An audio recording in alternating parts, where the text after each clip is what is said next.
Estamos estudiando la palabra de Dios en una de las escenas más importantes de la historia de la humanidad.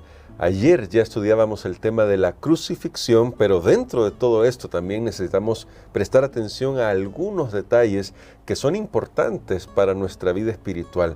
Por eso vamos a orar pidiendo la dirección de Dios para estudiar el tema que nos corresponde este día.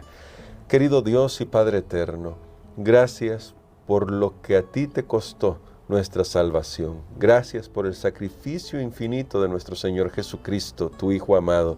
Gracias porque el Espíritu Santo trae hoy en día a nuestras vidas la realidad de lo que sucedió en la cruz hace tantos años. Queremos que tu Espíritu Santo impresione nuestras mentes y corazones en el nombre de Jesús. Amén. Para el tema de hoy, pastor, en nuestra lección tenemos el título de Abandonado por Dios. Y creo que es un tema que muchos habremos escuchado de alguna manera, ya sea que tenga alguna afiliación religiosa o no. Casi todo el mundo sabe sobre esta escena cuando el Señor Jesús clama que ha sido abandonado por Dios. Ya hemos tocado un poco eso el día de ayer. De hecho, nuestro pastor nos decía justamente que en ese momento de esa separación, Él no dice Padre, dice Dios mío, pero se confía a Él. Pero me gustaría destacar, y a partir de ahí, este elemento, pastor. Cuando Él clama al Señor, Dios mío, ¿por qué me has abandonado? Es una cita a un salmo, ya usted también lo destacaba ayer, pero quiero destacarlo desde este punto de vista. Cómo esto en realidad es una confirmación para los primeros lectores del Evangelio y para nosotros, que a pesar de lo lúgubre que estaba pasando ahí, a pesar de lo terrible que estaba pasando ahí, todo estaba en armonía con la palabra de Dios, el plan de Dios, y por lo tanto eso nos da esperanza de que pase lo que pase, Dios sigue al control. Muy bien, creo que aún la expresión Dios mío, cuando se repite dos veces, nos está dando ya una indicación. En la Biblia nosotros tenemos, por ejemplo, cuando Dios le pide a Abraham que sacrifique a su hijo y luego él ya está a punto de ejecutar esa orden que Dios le había dado, y entonces el ángel le dice, Abraham, Abraham, le dice el nombre dos veces. En la Biblia tenemos registro de cuando se dice dos veces, y sabe que esa expresión significa algún tipo de afecto, algún tipo de relación. Aún ahí en la cruz, donde Jesús está sintiendo la separación de su Padre, y no solo la separación de su Padre, para Jesús eso era lo más terrible, a tal punto que el dolor de los clavos y todo lo demás que conllevaba la crucifixión, a él le pareció poco. A ese momento de separación, desde el mediodía hasta las 3 de la tarde, en esas 3 horas, sucedió algo que nosotros jamás comprendemos ahora en su totalidad. Jesús estaba cumpliendo la justicia divina por una ley que había sido quebrantada desde Adán hasta todos los seres humanos que van a vivir en esta tierra. Jesús está llevando sobre sí la paga del pecado, que es la muerte, y no la muerte física solamente, que todos vamos a morir, sino la muerte eterna. Allí en esas horas la separación de Dios se hace evidente, el juicio de Dios se hace evidente a través de la sombra, de la oscuridad que hay a esa hora de la tarde. Creo que también, bueno, aquí no lo hemos visto en este relato, pero también cuando leemos el relato completo, nos damos cuenta que hubo temblor a esa hora, hubo terremoto. Y si vamos al Antiguo Testamento, hay un montón de textos que asocian la venida de Dios siempre a un temblor. De hecho, ese temblor sirvió, o ese terremoto, para abrir las tumbas de aquellos que el día domingo iban a resucitar con Jesús, iban a resucitar, iban a hacer las primicias. Por supuesto, primero Él es la primicia de las primicias, y luego todos aquellos que iban a ser testigos también de su poder salvador. Entonces todo eso es lo que tenemos ahí ese viernes de tarde, que va a ser un tema de estudio a lo largo de toda la eternidad, porque allí en esas 3 horas sucedió algo que nosotros apenas comenzamos a comprender. Y ahora, pastor, llama la atención que cuando él dice esas palabras, Dios mío, ¿por qué me has abandonado? Muchos confunden, o al menos los que están ahí, según lo que nos cuenta el relato del Evangelio, confunden esa expresión. Algunos llegan a creer que de alguna manera está llamando al profeta Elías, el Señor Jesús, lo cual me parece curioso porque si no creían que era el Mesías, ¿por qué llamaría a Elías, siendo que Elías sería una confirmación del mesianismo de Jesús? Que de hecho estaba confirmado, que eso ya estudiamos en lecciones pasadas. Pero destaco esto, pastor, porque justamente esa mención de Elías acá no parece arbitraria, siendo que ya estudiamos que el Elías que debía venir era Juan el Bautista. ¿Qué paralelo hay con la labor que hizo Juan el Bautista al bautizar a Jesús y lo que estamos viendo ahora aquí en la cruz del Calvario, que nos hace eco con lo que Jesús le dijo a los discípulos? ¿Pueden ser bautizados aquellos 2 discípulos con el bautismo con que yo seré bautizado?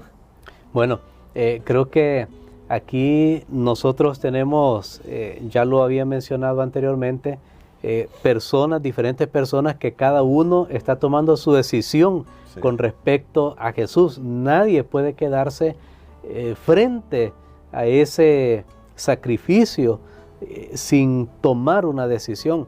Y he quedado con una sensación que la multitud, en realidad, he quedado yo con una pregunta. En realidad la multitud escuchó mal, interpretó mal lo que Jesús estaba diciendo, porque la Biblia dice que cuando él hizo esta expresión, Dios mío, ¿por qué me has desamparado? En arameo, él lo mencionó y hay una palabra, esta palabra aramea de Elías, que también tiene referencia al nombre de Jehová, puede confundirse también con Dios.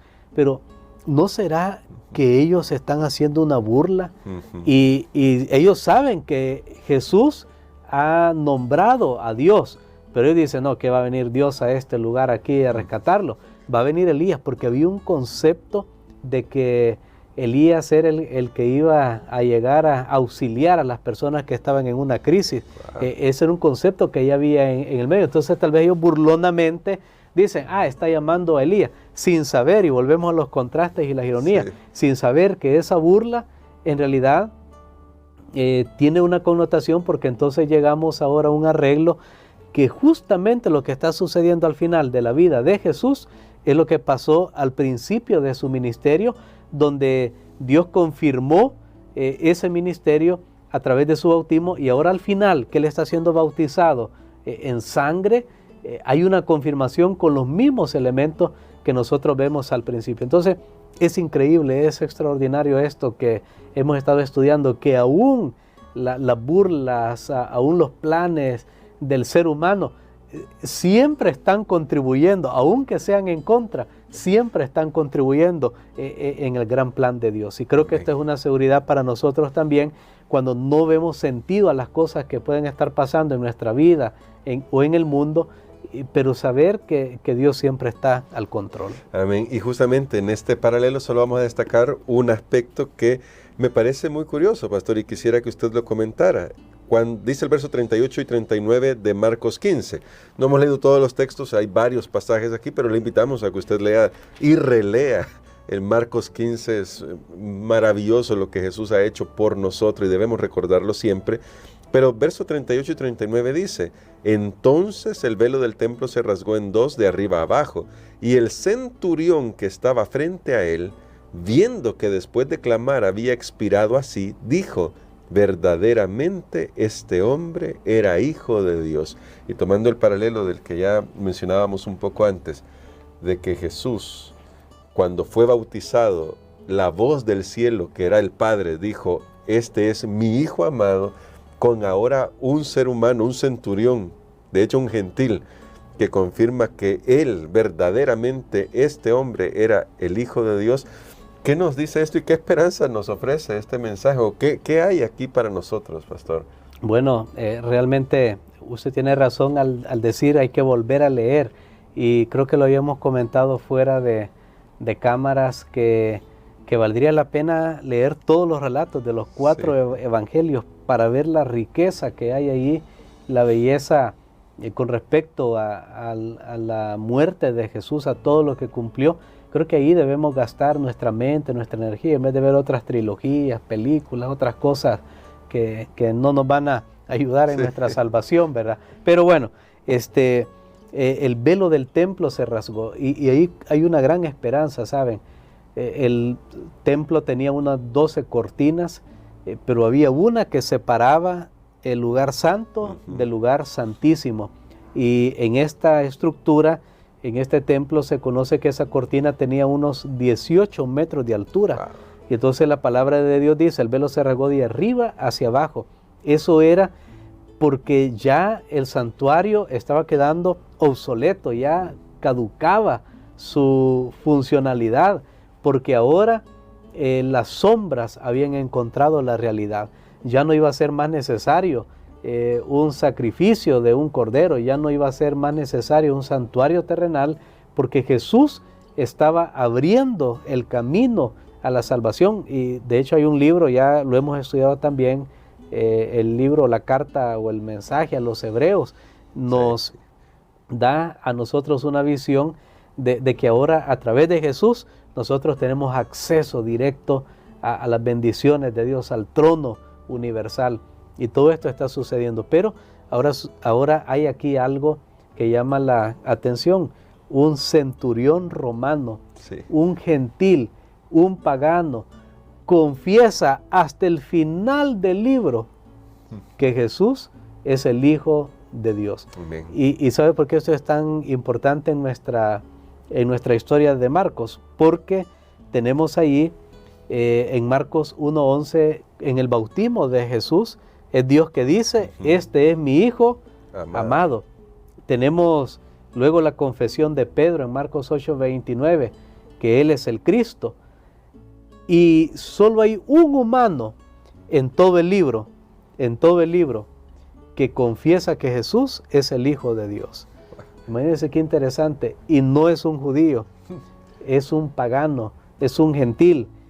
Aquí que leímos ya en Marcos 15:39, donde dice este centurión que Jesús es el Hijo de Dios. Está diciendo lo mismo que dijo Dios en el momento del bautismo de Jesús. Esto a mí me llama la atención porque de hecho el autor del libro nos abrió el Marcos todo un concepto de Jesús como Hijo de Dios y tanto que costó que los seres humanos lo aprendieran. Pero aquí vemos algo. Lo que hizo posible esta revelación fue la muerte de Jesús en la cruz. Lo que su vida no pudo convencer a muchos, ahora su muerte lo está logrando. De ahí en adelante está abierta para nosotros la puerta para que reconozcamos que Jesús es verdaderamente el Hijo de Dios. Amén. Qué tremenda lección para nosotros y qué mensaje tan especial que tenemos acá. Así que hoy, pastor, quisiéramos que usted nos ayudara a orar para que aprendamos a confiar en Dios en medio de cualquier circunstancia, a saber que no importa las confabulaciones humanas, Dios está al control y Dios va a llevarnos hacia donde Él quiere, que es estar con Él por la eternidad cuando Cristo vuelva por segunda vez. Amén. Padre, gracias te damos, Señor, nuevamente por tu amor que te llevó a lo impensable, te llevó a tomar una decisión que no podemos comprender todavía, cómo tú decidiste asumir en tu propio cuerpo, en tu vida, en tu existencia, Señor, todo el pecado, la pecaminosidad de los seres humanos desde todas las épocas.